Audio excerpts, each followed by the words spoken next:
बचपन में हम मिट्टी के साथ तो बहुत खेले हैं, लेकिन जैसे जैसे हमारी उम्र बढ़ी और जैसे जैसे परिपक्वता आदमी में आती है, उसी प्रकार से हम मिट्टी से कनेक्शन और मिट्टी से एक जुड़ाव को हम एक अलग नज़रिए से देखते हैं।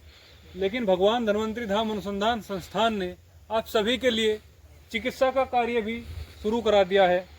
और चिकित्सा किसी भी साध्य असाध्य रोग की हो, हम सभी रोगों के चिकित्सा देने का काम यहाँ कर रहे हैं।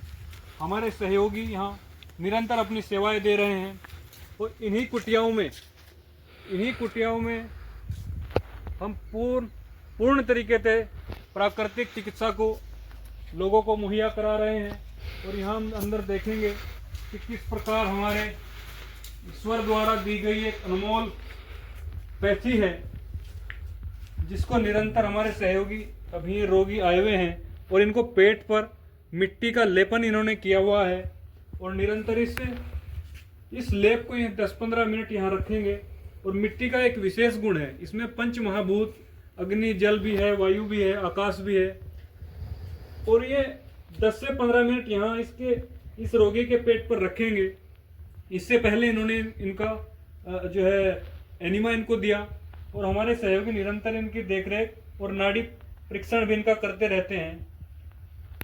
अभी यह इनको जो समस्या थी, इनको पेट में कब्ज, पेट में अल्सर और जख्म जैसी इनको अंदरूनी जो प्रॉब्लम थी उसके लिए इनको ट्रीट कर रहे हैं। और आगे और भी ऐसे रोगी पड़े हुए हैं जिनका अलग अलग तरीके से। और मिट्टी पट्टी का एक विशेष गुण है, इसको बॉडी के प्रत्येक अंग पर हम अप्लाई कर सकते हैं।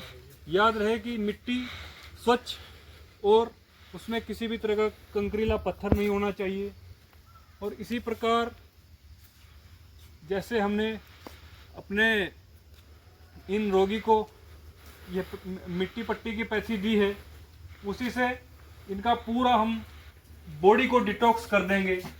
और उसी से ही इनका पूरा जो बॉडी में जितना भी विषाक्त तत्व है, जिसको हम विजातीय द्रव्य भी बोलते हैं, उसको यह अवशोषण कर लेती है और इस मिट्टी को हम दूसरी जगह डंप कर देते हैं। इसी प्रकार इसके बाद इनकी छाती पर भी यह लेपन होगा। उसके बाद इनको जो है कटी स्नान और स्टीम बाथ जैसी विधियाँ भी नेचुरोपैथी में आती है, वो आगे दी जाएगी। और इनका आहार का भी विशेष ध्यान रखा गया है। इनको खाने को कोई भी ग्रिस्त भोजन, इनको फल, और अभी उपवास पे हम रख रहे हैं, इनको निरंतर उपवास पे भी दे रहे हैं और नारियल पानी पे भी इनको रख रहे हैं। उसी से इनका पूरा 2-4 दिन में ही इनकी रिकवरी स्टार्ट हो गई है। और हम समस्त लोगों को जो अनेकों रोगों से जो पीड़ित हैं, उनके लिए हमने विशेष तौर से भगवान धन्वंतरी धाम अनुसंधान संस्थान को बनाया है, जिसके द्वारा किसी भी रोग का प्राकृतिक चिकित्सा एवं योग और आयुर्वेद के द्वारा हम उनका निवारण कर रहे हैं और हमारे विशेषज्ञ निवारण में अपना योगदान दे रहे हैं। धन्यवाद।